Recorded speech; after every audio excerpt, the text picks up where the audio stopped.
부산청장 이서연입니다. 그녀의 목소리는 나직했지만 힘이 있었습니다. 순간 주변이 물을 뿌린 듯 조용해졌어요. 하지만 중년 남자의 반응은 완전 뜻밖이었습니다. 글쎄? 서연을 보더니 픽 하고 비웃음을 터뜨리는 거 있죠. 청장 여자 청장이라고 그의 말투에는 노골적인 조롱이 가득 담겨 있었습니다. 지금 즉시 체포해. 바로 그때였습니다. 서연의 말이 채 끝나기도 전에 정말 믿을 수 없는 일이 벌어졌습니다. 중년 남성이 갑자기 그녀의 멱살을 확 움켜쥔 것이었어요. 웬 계집애가 어따 대고 말대꾸야. 죽고 싶어. 그 전에 잠시. 영상을 보시기 전 여러분이 사시는 곳을 댓글로 남겨주세요. 다음 영상 제작에 꼭 반영하겠습니다. 부산의 심장부. 서면 한복판. 오후 2시 쌩쌩 부는 겨울바람이 빌딩숲 사이를 휘젓고 있었습니다. 부산지방경찰청장 이서연은 검은색 관용차 뒷좌석에 앉아 창밖을 보며 깊은 생각에 잠겨 있었죠. 신둘이라는 나이가 무색하게. 그녀의 눈빛은 여전히 매서웠습니다. 마치 반짝이는 유리구슬처럼 투명하면서도 모든 걸 꿰뚫어보는 듯한 눈빛이었어요. 오늘은 시청과 중요한 업무 협의가 잡혀있는 날이었습니다. 하지만 차량이 서면 한복판에서 갑자기 멈춰섰어요. 저 앞에서 뭔가 시끄러운 소리가 들려왔거든요. 운전기사가 뒤를 돌아보며 조심스럽게 말했습니다. 청장님, 경찰관들이 누군가를 막고 있는 것 같습니다. 다른 길로 돌아갈까요? 서연은 고개를 저었습니다. 그녀는 28년간의 경찰 생활 동안 단 한 번도 현장을 외면한 적이 없었으니까요. 강력계에서 시작해 정보과 여청과를 거치면서 수많은 위험을 정면으로 뚫고 온 그녀였습니다. 조직 내 성차별과 온갖 외압에 시달릴 때도 늘 그랬어요. 매번 실력으로 그리고 행동으로 보여주었죠. 차 좀 세워줘요. 서연은 차문을 열고 밖으로 나섰습니다. 그녀의 움직임은 단호하면서도 절제되어 있었어요. 공권력의 상징으로서 몸에 밴 무게감이 그녀의 한 걸음 한 걸음에서 느껴졌습니다. 하지만 동시에 그녀의 안에는 약자들의 분노를 예민하게 느끼는 감각이 살아있었죠. 현장으로 다가가며 서연은 순식간에 상황을 파악했습니다. 경찰관 2명이 웬 중년 남성 하나를 둘러싸고 쩔쩔매고 있었어요. 주변에는 사람들이 모여들어 수군수군 구경하고 있었. 남자의 거친 목소리가 귀에 밝혔습니다. 아우, 저 거지 같은 노숙자들 때문에 동네 물 다 흐린다니까. 내가 좀 치운 게 뭐 어쨌다고. 서연의 시선이 한쪽 구석으로 향했습니다. 그곳엔 얼굴이 온통 멍투성이가 된 채 웅크리고 있는 사람이 있었어요. 덜덜 떨고 있는 그의 모습을 보는 순간 서연의 마음속에서 무언가 꿈틀 하고 움직였습니다. 그건 단순한 직업적 의무감을 넘어선 더 깊고 뜨거운 감정이었죠. 현장의 경찰관들은 상황을 전혀 수습하지 못하고 있었습니다. 오히려 중년 남자의 기세에 잔뜩 눌려있는 모습이었어요. 어이가 없었죠. 서연은 더 이상 지켜볼 수가 없었습니다. 그녀는 경찰증을 꺼내 보이며 단호하게 앞으로 걸어나갔습니다. 부산청장 이서연입니다. 목소리는 나직했지만 힘이 있었어요. 순간 주변이 물을 뿌린 듯 조용해졌죠. 하지만 중년 남자의 반응은 완전 뜻밖이었습니다. 글쎄, 서연을 보더니 픽 하고 비웃음을 터뜨리는 거 있죠. 청장 여자 청장이라고 그의 말투에는 노골적인 조롱이 가득 담겨 있었습니다. 서연은 그 순간 자신이 지금까지 겪어온 모든 차별의 순간들을 떠올렸습니다. 하지만 이번은 달랐어요. 그녀는 더 이상 혼자 싸워야 했던 신입 경찰이 아니었으니까요. 지금 즉시 서연의 말이 채 끝나기도 전에 정말 믿을 수 없는 일이 벌어졌습니다. 중년 남성이 갑자기 그녀의 멱살을 확 움켜쥔 것이었어요. 어디서 아가리를 놀려. 이 싸가지 없는 게 그 순간 서연의 몸이 반사적으로 움직였습니다. 28년간 갈고 닦은 무술 실력이 빛을 발하는 순간이었죠. 그녀는 눈 깜짝할 사이에 상대의 손목을 획 꺾어 제압하더니 그대로 팔꿈치로 턱을 정확하게 올려쳤습니다. 헉 중년 남성은 바닥에 그대로 나뒹굴었어요. 주변 사람들이 어머나 하고 소리를 질렀습니다. 하지만 서연은 알고 있었어요. 이건 그저 시작에 불과하다는 것을요. 서연이 마동철을 제압한 순간 현장의 공기가 완전히 뒤바뀌었습니다. 주변 사람들의 시선이 전부 그녀에게로 향했어요. 하지만 서연은 그런 시선 따위는 신경 쓰지 않았습니다. 그녀의 관심은 오직 바닥에 쓰러진 마동철과 구석에서 벌벌 떨고 있는 피해자에게만 쏠려 있었거든요. 마동철은 바닥에서 어기적거리며 일어나 분노에 찬 눈으로 서연을 노려봤습니다. 입가에서 피가 주르륵 흐르고 있었지만 그는 여전히 기세등등했어요. 이 미친년이 감히 누굴 쳐. 그가 다시 달려들려 하자 현장 경찰관들이 허둥지둥 그를 막아섰습니다. 서연은 차갑게 상황을 지켜보며 머릿속으로 빠르게 분석하고 있었어요. 이 남자는 그냥 동네 양아치가 아니다. 그의 태도와 말투에서 오랫동안 이런 식으로 살아온 사람만이 가질 수 있는 거만한 확신이 느껴졌습니다. 이 남자? 신원 조회부터 해봐요. 서연이 현장 경찰관에게 지시했습니다. 그리고 피해자분 상태도 즉시 확인하고요. 피해자는 여전히 구석에서 몸을 웅크리고 있었습니다. 서연이 천천히 다가가자 그는 더욱 몸을 말았어요. 오랜 시간 폭력에 시달린 사람에게서 나타나는 전형적인 반응이었. 서연은 무릎을 굽혀 그와 눈높이를 맞췄습니다. 괜찮습니다. 이제 안전해요. 그녀의 목소리는 부드러웠지만 흔들림 없는 확신이 담겨 있었어요. 피해자가 조금씩 고개를 들자 서연은 그의 상처를 확인할 수 있었습니다. 얼굴뿐만 아니라 팔과 다리에도 시퍼런 멍자국이 가득했어요. 이건 명백히 지속적인 학대의 흔적이었습니다. 한편 마동철은 경찰관들에게 붙들린 채로도 계속해서 서연에게 욕을 퍼붓고 있었습니다. 그의 말에는 여자에 대한 노골적인 비하가 뚝뚝 묻어났. 서연은 그런 글을 보며 생각에 잠겼습니다. 그녀는 수많은 범죄자들을 상대해왔지만 마동철 같은 부류는 특히 더 위험했어요. 약자에겐 한없이 잔인하고 권력 앞에서는 비굴해지는 타입. 그런데 지금 경찰청장인 자신에게 이렇게까지 막무가내로 나온다는 건 그만큼 믿는 구석이 있다는 뜻이었습니다. 현장 경찰관이 신원조회 결과를 보고했습니다. 마동철, 56세입니다. 전과 기록이 꽤 많은데 이상하게 최근 몇 년간은 처벌받은 기록이 없습니다. 서연의 눈썹이 살짝 꿈틀했습니다. 전과자가 최근 처벌을 받지 않았. 이건 뒤에 누가 봐주고 있다는 얘기였어요. 그녀는 더 깊은 조사가 필요하다고 판단했습니다. 피해자분은 병원으로 모시고 가해자는 현행범으로 체포하세요. 서연의 지시는 명확했습니다. 그리고 관련 자료는 전부 제게 직접 보고해 주시고요. 마동철이 수갑을 차면서도 발악을 했습니다. 야, 너희 내가 누군지 알아. 내 뒷배가 누군지 알면 너희 다 모가지야. 그의 말에 서연은 확신했습니다. 이 남자 분명히 거대한 커넥션을 갖고 있. 그래서 지금까지 법망을 요리조리 피해 다닐 수 있었던 것이다. 하지만 이번엔 달랐습니다. 그는 아주 잘못된 상대를 건드렸거든요. 사건 현장이 정리되고 구경꾼들이 흩어지자 서연은 홀로 그 자리에 남았습니다. 그녀는 방금 전에 소동을 차분히 복귀했어요. 마동철의 폭력, 피해자의 두려움, 그리고 자신이 당한 모욕까지 모든 것이 하나의 퍼즐처럼 맞춰지기 시작했습니다. 이건 단순 폭행 사건이 아니야. 구조적인 문제지. 마동철 같은 인간들이 버젓이 활개치며 약자들을 괴롭힐 수 있는 시스템. 서연은 이제 그 썩어빠진 시스템을 송두리째 바꿔야 한다고 생각했습니다. 부산지방경찰청 청장실로 돌아온 서연은 즉시 마동철에 대한 전면적인 조사를 지시했습니다. 그녀의 책상 위로 두꺼운 파일들이 속속 쌓여갔어요. 마동철의 과거 행적을 탈탈 턴 자료들이었죠. 서연은 자료를 한 장 한 장 꼼꼼히 넘기며 거대한 그림을 그려나가기 시작했습니다. 자료를 통해 드러난 마동철의 실체는 생각보다 훨씬 충격적이었습니다. 그는 단순한 양아치가 아니라 이 지역에서 체계적으로 세력을 키워온 인물이었어요. 불법 도박장 3곳을 운영하고 있었고 주차장 관리업체와 경비업체까지 거느리고 있었습니다. 겉으로는 합법적인 사업가 행세를 했지만 실상은 폭력을 기반으로 한 지역의 암적인 존재였던 거죠. 더욱 놀라운 것은 그의 인맥이었습니다. 지역 경찰서의 몇몇 간부들과의 유착관계가 의심되는 정황들이 포착됐어요. 정치인들과 찍은 사진도 여러 장 발견되었죠. 심지어 일부 상인회와도 끈끈한 관계를 맺고 있었습니다. 이런 단단한 뒷배가 있었기에 그가 지금까지 법망을 피해갈 수 있었던 겁니다. 서연은 과거 사건 기록들을 더 깊이 파고들었습니다. 마동철에 대한 신고와 진정이 지난 3년간 무려 25건이나 접수됐더군요. 하지만 전부 증거 불충분이나 피해자 진술 번복 같은 이유로 무혐의 처리되었습니다. 참 기가 막힐 노릇이었어요. 이렇게나 많은 신고가 들어왔는데 단 한 건도 기소되지 않았다니. 이건 명백히 비정상적인 상황이었습니다. 서연은 수사과장 박시우를 불렀습니다. 그는 20년 넘게 함께 일해온 서연이 가장 신뢰하는 동료 중 한 명이었죠. 박 과장, 이 사건 어떻게 봐요?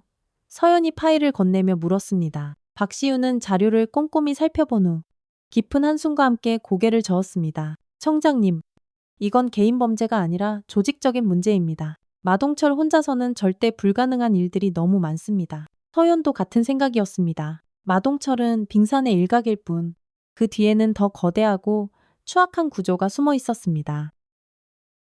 하지만 그렇기에 더욱 신중하게 접근해야 했죠. 섣불리 건드렸다가는 증거가 사라지거나 핵심 인물들이 꼬리 자르고 도망갈 수 있었으니까요. 우선 마동철부터 확실하게 올가맵시다. 서연의 목소리에는 서리빨 같은 단호함이 묻어 있었습니다. 그리고 동시에 그의 사업장들을 전부 조사해야 해요. 증거가 날아가기 전에요. 박시우가 조심스럽게 말했습니다. 청장님, 마동철의 배경을 생각하면 반발이 엄청날 겁니다.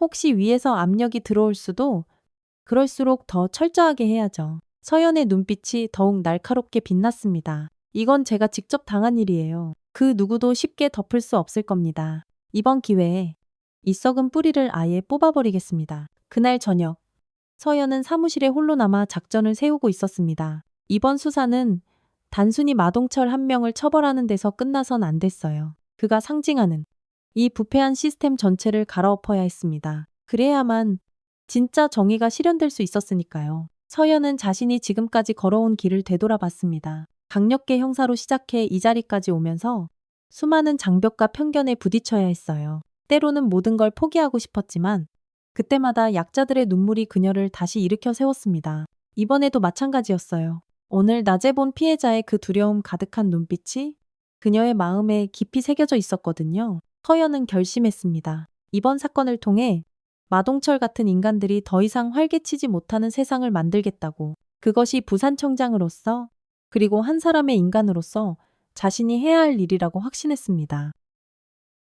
서연은 다음날 새벽부터 발 빠르게 움직였습니다. 그녀는 마동철 사건을 개인적인 복수가 아닌 시스템 전체를 바꾸는 기회로 삼기로 했어요. 하지만 그 과정에서 가장 중요한 것은 바로 여론의 힘이었습니다. 대중이 이 문제에 관심을 갖고 함께 분노해야만 진짜 변화를 만들 수 있었으니까요. 서연은 경찰 내부망에 보관되어 있던 어제의 현장 영상을 직접 확인했습니다. 마동철이 자신의 멱살을 잡는 그 순간이 아주 선명하게 찍혀 있었어요. 그의 조롱하는 표정과 폭언까지.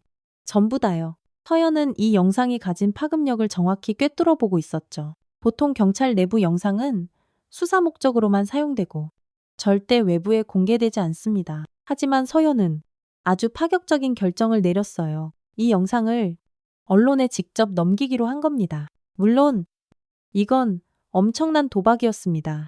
조직 내부에서 거센 반발이 있을 수 있었고 자칫하면 그녀 자신의 정치적 입지까지 흔들릴 수 있었거든요. 하지만 서연은 확신했습니다. 이번만큼은 조직의 논리보다 시민들의 목소리가 먼저여야 한다고 말이에요. 그녀는 평소 신뢰하던 기자 몇 명에게 연락을 취했습니다. 모두 사회정의에 대한 사명감이 투철하고 권력의 비리를 끈질기게 추적하는 기자들이었죠. 영상이 공개된 후의 반응은 그야말로 폭발적이었습니다. 여자 경찰청장 멱살 잡은 간 큰 조폭이라는 자극적인 제목으로 보도된 영상은 불과 하루반 만에 조회수 70만을 돌파했어요. 인터넷 커뮤니티와 SNS는 분노의 댓글들로 들끓었습니다. 이건 여자가 당한 게 아니라 공권력이 당한 모욕이다. 청장이 직접 당했으니 이번엔 뭔가 다르겠지 제발. 저런 인간이 버젓이 동네를 활보하고 다녔다니. 말이 돼. 서연은 이런 여론의 움직임을 예상했지만 실제로 보니 감회가 새로웠습니다. 사람들이 단순히 개인적인 동정을 보내는 게 아니라 구조적인 문제에 대해 분노하고 있었거든요. 이것이야말로 그녀가 진정으로 원했던 반응이었습니다. 하지만 동시에 압박도 거세졌습니다. 서연의 휴대폰은 하루 종일 쉴 새 없이 울려댔어요. 시청 관계자들, 지역 정치인들, 심지어 경찰청 내부의 일부 간부들까지 모두가 조심스럽게 상황을 물어왔습니다. 그들의 공통적인 걱정은 일이 너무 커지고 있다는 거였죠. 특히 한 시의원에게서 걸려온 전화는 서연의 의심을 더욱 굳히게 만들었습니다. 그는 마동철 씨도 지역에서 나름 역할을 하는 분인데 너무 과하게 몰아붙이는 건 좋지 않다며 은근슬쩍 압력을 넣어왔어요. 서연은 이 통화를 통해 마동철의 정치적 뒷배가 실재한다는 것을 확신할 수 있었습니다. 그날 오후 서연은 기자회견을 열었습니다. 수많은 기자들이 구름처럼 몰려들었어요. 카메라 플래시가 정신없이 터지는 가운데 서연은 차분하지만 단호한 목소리로 말했습니다. 이번 수사는 한 개인에 대한 수사가 아닙니다. 무너진 부산의 정의와 신뢰를 되찾는 과정입니다. 그녀는 계속해서 자신의 입장을 분명히 밝혔습니다. 저에게 가해진 폭력은 단순히 한 개인에 대한 모욕이 아니라 공권력 전체에 대한 도전입니다. 더 나아가 우리 사회의 약자들이 매일같이 겪고 있는 폭력의 축소판이라고 생각합니다. 기자회견이 끝난 후 서연의 사무실에는 시민들의 제보 전화가 그야말로 빗발쳤습니다. 마동철과 관련된 온갖 불법 행위에 대한 증언이 하루에만 80건 이상 쏟아져 나왔어요. 그동안 아무도 들어주지 않았던 피해자들의 목소리가 마침내 터져나오기 시작한 것이었습니다. 서연은 이 모든 상황을 지켜보며 깊은 만족감을 느꼈습니다. 자신의 선택이 옳았다는 확신이 들었거든요. 이제 마동철은 더 이상 숨을 곳이 없었습니다. 들끓는 여론과 시민들의 관심 속에서 그의 모든 비리가 하나씩 낱낱이 드러날 것이었어요. 서연은 마동철에 대한 전방위적인 수사를 개시했습니다. 그녀가 직접 꾸린 특별수사팀은 그야말로 일사불란하게 움직였어요. 새벽 6시 부산 곳곳에서 일제히 압수수색이 시작되었습니다. 마동철의 불법 도박장 3곳, 사설 경비업체 사무실, 그리고 위장 주차장 관리소까지 그의 모든 돈줄이 수사팀의 표적이 되었죠. 서연은 직접 가장 큰 규모의 도박장 압수수색 현장으로 나갔습니다. 지하 2층에 자리한 그곳은 겉보기엔 평범한 유흥주점 같았어요. 하지만 철문을 열고 안으로 들어가자 완전히 다른 세상이 펼쳐졌습니다. 수십 대의 불법 도박 기계들이 번쩍이며 돌아가고 있었고 한쪽에는 현금이 가득 담긴 금고도 발견됐죠. 서연은 그 어마어마한 규모를 보며 마동철의 실제 영향력이 상상 이상이었음을 실감했습니다. 가장 결정적인 증거는 마동철의 개인 사무실에서 나온 비밀 장부들이었어요. 그 안에는 지난 3년간의 비자금 흐름이 아주 상세하게 기록되어 있었습니다. 더욱 충격적인 것은 경찰 내부 인사들에게 정기적으로 상납한 금품 내역까지 적혀 있다는 점이었죠. 몇몇 지구대장과 수사팀장들의 이름이 구체적인 액수와 함께 떡하니 적혀 있었습니다. 서연은 이 장부들을 보며 분노하기보다 오히려 냉철하게 머리를 굴리고 있었습니다. 이제 마동철은 단순한 조폭이 아니라 경찰 조직 내부까지 썩게 만든 암적인 존재라는 것이 명확해졌으니까요. 그리고 이것은 더 큰 개혁을 위한 절호의 기회이기도 했습니다. 오후 2시, 서연은 대대적인 기자회견을 열었습니다. 기자들 앞에 산더미처럼 쌓인 증거물들이 놓여 있었어요. 불법 도박 기계 부품들, 현금 다발, 그리고 가장 핵심적인 증거인 비자금 장부까지 모든 것이 공개되었습니다. 오늘 압수수색 결과 마동철이 단순한 개인 범죄자가 아니라 조직적인 범죄 집단의 우두머리임이 드러났습니다. 서연의 목소리에는 강한 확신이 실려 있었어요. 더욱 심각한 문제는 일부 경찰 관계자들까지 이 범죄 조직과 유착되어 있었다는 사실입니다. 기자회견장이 술렁거렸습니다. 경찰청장이 직접 자기 조직 내부의 부패를 공개적으로 인정하는 것은 정말 이례적인 일이었거든요. 하지만 서연은 흔들리지 않았습니다. 오히려 더욱 단호한 목소리로 말을 이어갔어요. 이번 수사는 개인의 문제가 아닙니다. 부산의 정의와 신뢰를 되찾는 과정입니다. 저는 관련된 모든 인물들을 지휘고하를 막론하고 끝까지 추적해 법정에 세울 것입니다. 기자회견이 끝나자마자 서연의 사무실에는 시민들의 제보가 폭주했습니다. 마동철과 관련된 영상과 증언들이 하루에만 80건 이상 추가로 접수되었어요. 그동안 두려워서 말하지 못했던 사람들이 마침내 용기를 내기 시작한 것이었습니다. 한 여성은 마동철이 자기 가게 앞에서 행패를 부리며 보호비를 뜯어갔다고 증언했습니다. 또 다른 남성은 마동철 일당에게 죽도록 맞고 경찰서에 신고했지만 오히려 쌍방과실로 처리되었다고 억울함을 토로했어요. 이런 피맺힌 증언들이 하나둘씩 모이면서 마동철이라는 인간의 실체가 더욱 명확하게 드러났습니다. 서연은 이 모든 제보를 체계적으로 정리하며 수사 방향을 구체화했습니다. 마동철은 단순히 폭력을 휘두른 게 아니라 조직적으로 지역 상권을 장악하고 주민들을 공포로 지배한 범죄 조직의 수괴였어요. 그리고 이 모든 것이 일부 썩은 경찰들의 묵인하에 이루어졌다는 것도 분명해졌습니다. 그날 저녁, 서연은 수사과장 박시우와 함께 앞으로의 계획을 논의했습니다. 박시우는 처음에는 조심스러워했지만 이제는 완전히 서연의 의지에 동화되어 있었어요. 청장님, 이제 정말 돌이킬 수 없는 강을 건넌 것 같습니다. 박시우가 말했습니다. 하지만 정말 올바른 선택이었다고 생각합니다. 이번 기회에 이 썩은 뿌리를 완전히 도려내야 합니다. 서연은 고개를 끄덕였습니다. 이제 마동철뿐만 아니라 그와 연결된 모든 부패의 고리를 끊어내야 했어요. 그것이 진정한 정의를 실현하는 유일한 길이었습니다. 그리고 무엇보다 앞으로 마동철 같은 괴물이 다시는 나타나지 않도록 이 시스템 자체를 바꿔야 했습니다. 서연은 피해자들과 직접 만나야겠다고 생각했습니다. 언론과 여론의 관심도 중요했지만 가장 중요한 것은 실제 피해를 입은 사람들의 목소리였으니까요. 그녀는 비공식적인 간담회를 준비했습니다. 수사 과정에서 확인된 피해자들과 새롭게 용기를 내어 제보한 시민들을 직접 초대한 것이었. 간담회 장소는 부산청 내부의 작은 회의실로 정했습니다. 공식적이면서도 아늑한 분위기를 만들고 싶었거든요. 서연은 직접 의자를 나르고 따뜻한 차를 준비했습니다. 피해자들이 조금이라도 더 편안하게 마음을 열고 이야기할 수 있기를 바랐기 때문입니다. 오후 7시. 약속된 시간이 되자 한 명씩 사람들이 들어오기 시작했습니다. 총 10명의 피해자가 참석했어요. 나이도, 직업도 제각각이었습니다. 하지만 그들의 표정에는 한 가지 공통점이 있었어요. 오랫동안 억눌려왔던 분노와 슬픔. 그리고 마침내 내 이야기를 들어줄 사람이 생겼다는 작은 안도감이 뒤섞여 있었죠. 첫 번째로 입을 연 사람은 50대 여성 상인이었습니다. 그녀는 떨리는 목소리로 자신의 경험을 털어놨어요. 마동철이 우리 가게 앞에 찾아와서 자리세를 내놓으라고 했어요. 안 주면 여기서 장사 못할 줄 알라고 협박했죠. 경찰에 신고했는데 나중에 보니 흐지부지 끝나 있더라고요. 그녀의 말이 끝나자 다른 피해자가 곧바로 이어서 말했습니다. 저도 비슷해요. 마동철 패거리들이 제 주차장에서 행패를 부렸는데 경찰이 와서는 그냥 좋게 합의하라고만 하더군요. 그 뒤로는 무서워서 신고할 생각도 못했어요. 서연은 이런 증언들을 들으며 가슴속에서 뜨거운 분노가 치밀어 오르는 것을 느꼈습니다. 하지만 그녀는 감정을 겉으로 드러내지 않았어요. 대신 차분하게 한 사람 한 사람의 이야기에 진심으로 귀를 기울였습니다. 지금 이들에게 필요한 것은 섣부른 동정이 아니라 진정한 공감과 확실한 행동이었으니까요. 가장 가슴 아픈 증언은 20대 후반의 젊은 여성에게서 나왔습니다. 그녀는 마동철에게 끔찍한 성추행을 당했다고 털어놨어요. 길에서 갑자기 몸을 더듬으면서 희롱했어요. 제가 소리를 지르니까 되레 제가 먼저 꼬리쳤다고.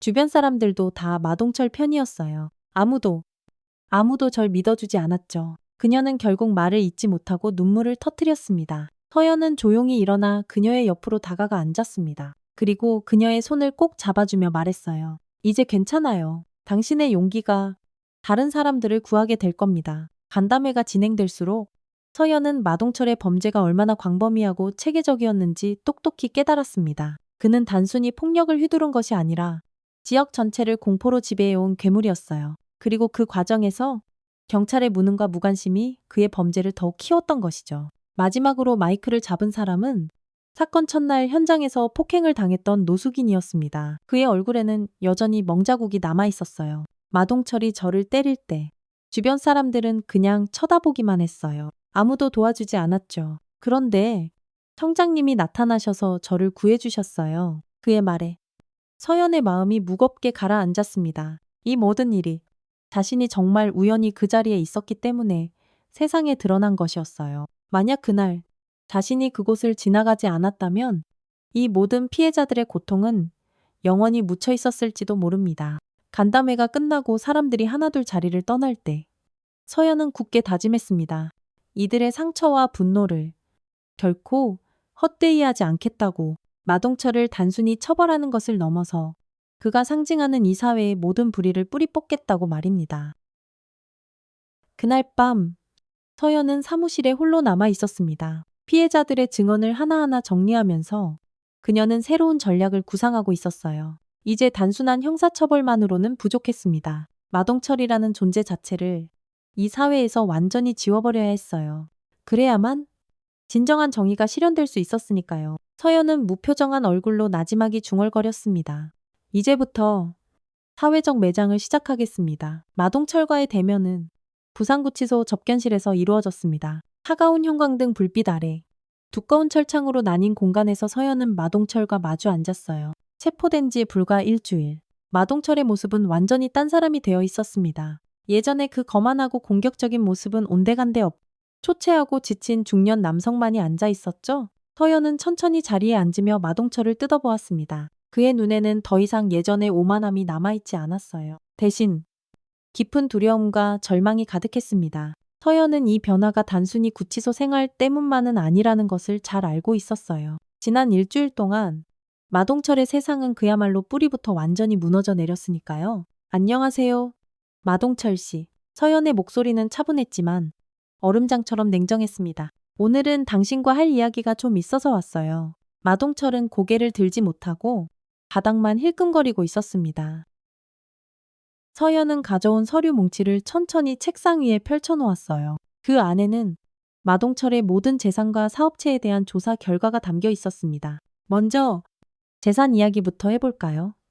서연이 첫 번째 서류를 꺼내 들었습니다. 당신 명의로 된 불법 건물들 전부 몰수 처분되었습니다. 도박장 3곳, 경비업체 사무실, 위장 주차장까지 전부요. 시가총액으로 따지면 대충 15억 원 정도 되겠네요. 마동철의 어깨가 미세하게 떨렸습니다. 하지만 서연은 멈추지 않았어요. 두 번째 서류를 꺼내며 말을 이었습니다. 그리고 세금 추징도 있습니다. 지난 7년간 탈세한 금액에 가산세까지 포함해서 4억 원 정도 나올 것 같네요. 물론 당신이 숨겨둔 재산이 더 나오면 이 금액은 계속 늘어날 수 있고요. 마동철이 처음으로 고개를 들었습니다. 그의 눈에는 절망이 가득했어요. 제발 그만해 주십시오. 이미 다 망했지 않습니까? 하지만 서연의 표정에는 어떤 변화도 없었습니다. 오히려 더욱 차갑게 세 번째 서류를 꺼내 들었어요. 아니요. 아직 안 끝났어요. 당신에게 당한 피해자들이 제기한 손해배상 청구가 지금까지 30사건 들어왔습니다. 청구 금액만 총 2억 원 정도 되고 정신적 피해에 대한 위자료까지 합하면 훨씬 더 늘어날 겁니다. 마동철의 몸이 점점 더 작아지고 있었습니다. 그가 평생을 바쳐 쌓아 올리고 자랑스러워했던 모든 것들이 눈앞에서 하나씩 산산조각 나고 있었으니까요. 서연은 마지막 카드를 꺼낼 준비를 했습니다. 그런데 가장 안타까운 소식은 따로 있어요. 서연의 목소리가 더욱 낮아졌습니다. 당신 아들 다니던 학교를 그만뒀다더군요. 아이들 사이에서 아빠 이야기가 쫙 퍼지면서 견디기 힘들었나 봐요. 이 한마디에 마동철의 얼굴이 완전히 무너져 내렸습니다. 그는 두 손으로 얼굴을 감싸쥐며 아이처럼 흐느끼기 시작했어요. 제발, 그만. 아이는 죄가 없지 않습니까? 서연은 그런 마동철을 무표정하게 바라봤습니다. 그녀의 마음 한구석에서 아주 작은 동정심이 피어오르려 했지만 그 순간 피해자들의 얼굴이 스쳐 지나갔어요. 그들이 당했던 고통과 굴욕, 눈물을 생각하면 마동철에 대한 연민은 사치였습니다. 당신이 괴롭혔던 사람들도 모두 누군가의 소중한 가족이었어요. 서연의 목소리에는 단 한 톨의 감정도 실려있지 않았습니다. 그 여성도 누군가의 딸이었고 그 노인도 누군가의 아버지였죠. 당신은 단 한 번이라도 그런 생각을 해본 적이 있나요? 마동철은 아무 대답도 하지 못했습니다. 그저 바닥에 머리를 밟고 짐승처럼 울부짖을 뿐이었어요. 서연은 천천히 자리에서 일어서며 마지막 말을 남겼습니다. 아니요. 지금부터가 당신 인생의 진짜 시작이에요. 당신이 망가뜨린 수많은 삶만큼 저는 당신의 삶을 철저하게 망가뜨릴 겁니다. 마동철은 더 이상 아무 말도 하지 못했습니다. 그는 완전히 부서지고 파괴된 인간이 되어 있었어요. 서연은 그런 그를 마지막으로 차갑게 내려다본 후 조용히 접견실을 나왔습니다. 차가운 복도를 걸어 나오며 그녀는 깊은 만족감을 느꼈어요. 이것이야말로 자신이 생각하는 진정한 정의의 모습이라고 확신했거든요. 법정의 깊은 정적을 깬 것은 판사의 차분한 목소리였습니다. 피고인 마동철에 대하여 징역 22년을 선고한다. 또한 출소 후 5년간 위치 추적 전자장치 부착을 명한다. 서연은 방청석 맨 뒷자리에 앉아 조용히 그 순간을 지켜보고 있었습니다. 마동철은 피고인석에서 고개를 푹 숙이고 있었어요. 한때 부산의 한 지역을 공포로 지배했던 그 남자는 이제 완전히 다른 사람이 되어 있었습니다. 법복을 입은 판사의 목소리가 계속해서 법정을 울렸습니다. 피고인은 조직적이고 지속적으로 폭력을 행사하여 지역 주민들을 공포에 떨게 했으며 특히 경찰 관계자들을 매수하여 수사를 방해하는 등 그 죄질이 매우 불량하다. 특히 공권력의 상징인 경찰청장에게 직접 폭력을 가한 행위는 법치주의에 대한 정면 도전으로 결코 용납될 수 없. 서연은 가볍게 고개를 끄덕였습니다. 지난 2달간의 치열했던 수사와 재판 과정이 마침내 결실을 보는 순간이었어요. 하지만 그녀가 느끼는 감정은 단순한 승리감이 아니었습니다. 오히려 더 깊고 무거운 책임감이었죠. 이 사건을 통해 변화한 것은 비단 마동철의 운명뿐만이 아니었으니까요. 재판이 끝나고 법정을 나서는 길.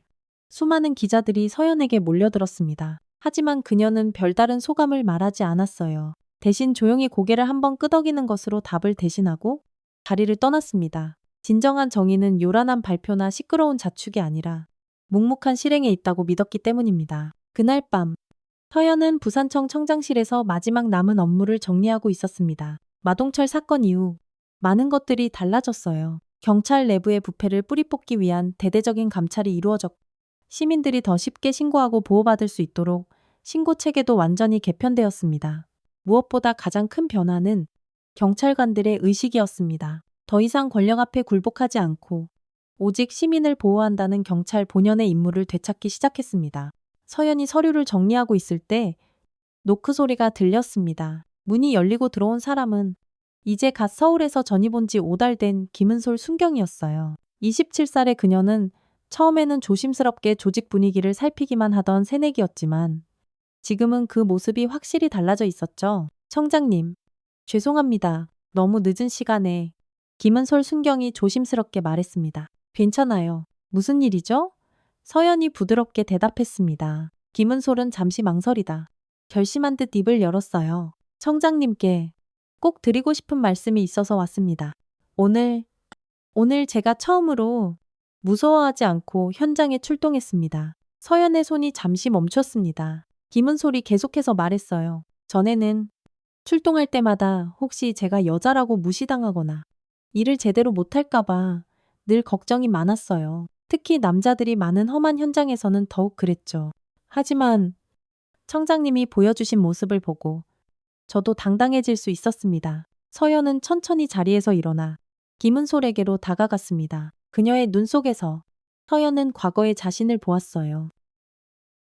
28년 전 처음 경찰 제복을 입었던 자기 자신의 모습을요. 그때의 자신도 지금의 김은솔 순경처럼 늘 불안하고 조심스러웠습니다. 김순경, 당신이 그렇게 느낄 수 있게 된 건 나 때문이 아니라 당신 자신의 용기 때문이에요. 서연이 김은솔의 어깨에 따뜻하게 손을 얹으며 말했습니다. 나는 단지 작은 기회를 만들었을 뿐이고 그 기회를 붙잡고 변화를 만든 것은 바로 당신이니까요. 김은솔의 눈에 뜨거운 눈물이 맺혔습니다. 청장님 덕분에 이 조직이 그리고 이 사회가 바뀔 수 있다는 희망을 봤어요. 앞으로 저도 청장님처럼 약자를 지키는 당당한 경찰이 되겠습니다. 서연은 환하게 미소를 지었습니다. 이것이야말로 그녀가 진정으로 원했던 변화였습니다. 마동철 같은 악인을 처벌하는 것도 중요했지만 더 중요한 것은 미래 세대가 희망을 갖게 하는 것이었으니까요. 김은솔 같은 젊은 경찰관들이 두려움 없이 당당하게 일할 수 있는 환경을 만드는 것, 그것이야말로 진정한 승리였습니다.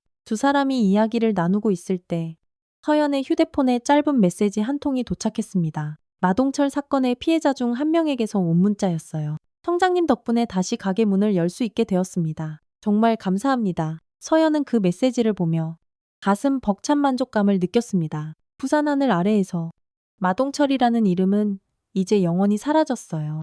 하지만 그보다 더 중요한 것은 그가 남긴 깊은 공포와 절망도 함께 사라졌다는 점이었습니다. 그리고 그 빈자리에는 이제 희망과 정의가 새롭게 자리 잡기 시작했죠. 서연은 창밖에 반짝이는 도시 야경을 바라보며 생각했습니다. 진정한 참교육이란 단순히 악인을 벌하는 것이 아니라 선한 사람들이 고개 숙이지 않고 당당하게 살아갈 수 있는 세상을 만드는 것이라고. 그리고 그런 세상은 이제 막 시작되고 있었습니다.